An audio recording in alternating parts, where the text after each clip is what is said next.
ஈரோடு ஃபார்முலான்னு தொடர்ந்து சொல்லிட்டு வரேன். நீங்க கேட்கிற கேள்வியை குதர்க்கமா கேட்பீங்க, எங்களுக்கு தெரியும். ஈரோடு ஃபார்முலா குறித்து செய்தியாளர் எழுப்பிய கேள்விக்கு திமுக வேட்பாளர் சந்திரகுமார் பதிலளித்துள்ளார். ஈரோடு ஃபார்முலான்னு தொடர்ந்து சொல்லிட்டு வரேன். நீங்க கேட்கிற கேள்வியை குதர்க்கமா கேட்பீங்க, எங்களுக்கு தெரியும். என்னன்னு கேட்டீங்கன்னா, ஈரோடு ஃபார்முலா வேற ஒன்றும் இல்லைங்க.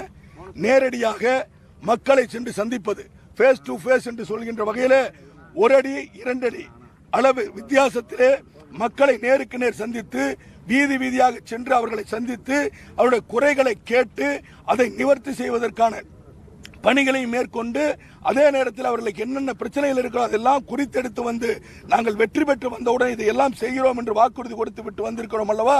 அதுதான் ஈரோடு ஃபார்முலா. ஏன்னா மக்களை நேருக்கு நேர் சந்தித்தது தான் இன்னைக்கு 75% மக்களை ஆதரித்திருக்கிறார் என்று சொன்னால் அதற்கு இந்த ஃபார்முலா தான் மிகப்பெரிய வெற்றிக்கு காரணம். கடந்த தேர்தலை விட நாம் தமிழர் கட்சி இப்ப 2 மடங்கு வாக்குகள் அதிகமா பெற்றிருக்குது. இது எப்படி நீங்க பாக்குறீங்க?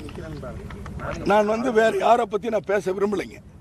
திராவிட முன்னேற்ற கழகம் கடந்த தேர்தலில் தொடர்ந்து ஒவ்வொரு தேர்தலிலும் வாங்கி இருக்கிற வாக்குகள் அனைவருக்கும் தெரியும். அது எத்தனை சதவீதம் என்பதும் தெரியும். ஆனால் இந்த தேர்தலில் இதுவரையிலும் இல்லாத அளவிற்கு 75% வாக்குகளை பெற்றிருக்கிறது. இதில் குறிப்பாக நீங்கள் சொல்ல வேண்டும், இதை எடுத்துக்கொள்ள வேண்டும் என்று சொன்னால், எங்களுடைய தலைவர் அண்ணன் தளபதி அவர்கள் சொன்னார், ஈரோடு மாவட்டத்தில் இருக்கிற நீங்களே பொது தேர்தலை போல சந்தித்து வெற்றி பெற்று விட்டு வாருங்கள் என்று சொன்னார்.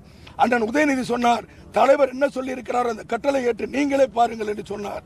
அவர்கள் எந்த அளவிற்கு எங்கள் மீது நம்பிக்கை வைத்து இதை சொன்னார்களோ, எந்த அளவிற்கு மக்கள் மீது நம்பிக்கை இருந்திருந்தால் எங்களை இப்படி வேலை பார்க்க சொல்லி இருப்பார்களோ, அது மிகப்பெரிய வெற்றி அடைந்திருக்கிறது.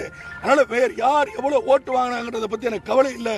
திராவிட முன்னேற்ற கழகம் 4/3 வாக்குகளை பெற்றிருக்கிறது.